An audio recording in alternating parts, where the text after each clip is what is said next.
రెండు శ్లోకాలు మనం కొద్దిగా అనే విధంగా ప్రయత్నం చేద్దాము. భూయాయేవా మహాబాహో అనండి అనండి నేను చెప్తా ఉంటానండి రెండు శ్లోకాలు.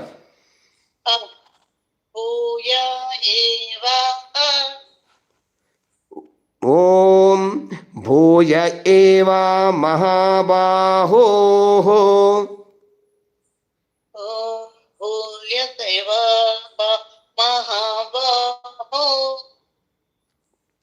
శృణు మే పరమం వచః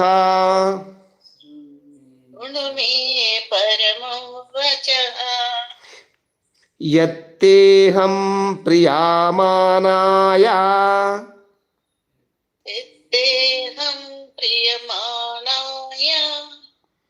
వక్ష్యామి హితకామ్యయా వక్ష్యామి